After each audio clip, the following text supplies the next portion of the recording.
Жазуучу, прозаик, драматург Мурза Гапаровдун чыгармачылык жолу 50-жылдары башталган. Адамдын психологиялык абалын сүрөттөө жагынан чоң чебер жазуучу бир катар мыкты аңгемелерди, повесттерди жараткан.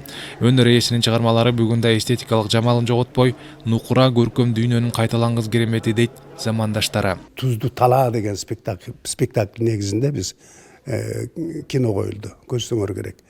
Ошол карасаңыздар, ошондо кадимкидей ошол маалдагы азыркы биздин рыночный базар экономикасы, азыр адамдардын психологиясына, адамдардын эмесине кадимкидей азыркы күндөгүдөй ошол азыркы күндү билгенде жазган да, себеби дегенде бул мен ойлойм бул иши классика кирет да, себеби классикалык чыгармалар кайсы заманда болбойсун, кайсы маалда болбосун, ал жашай берет. Көп кырдуу талант аңгеме, повесттер менен гана чектелбестен көркөм тасмалардын сценарийлеринин автору.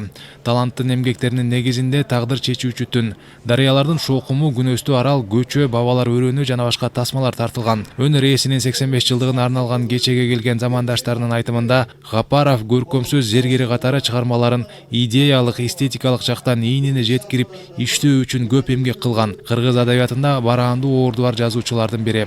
Жакында жыл башында Кыргыз Республикасы президенти инсандын руханий адабактылыкка тарбиялоо жана дене тарбиясы жөнүндө жарлыкка кол койду. Албетте эгерде биз бүгүнкү күндө инсанды тарбиялай турган болсок, мына ушул Мурза Гапаровдун чыгармаларынын негизинде коюлган кинолор, ал кишинин чыгармаларынын негизинде театрда коюлган спектакльдер менен биз инсандарды тарбияласак болот. Мыкты прозаик, мыкты драматург, мыкты киносценарист, бардык жагынан абдан белгилүү инсан болчу.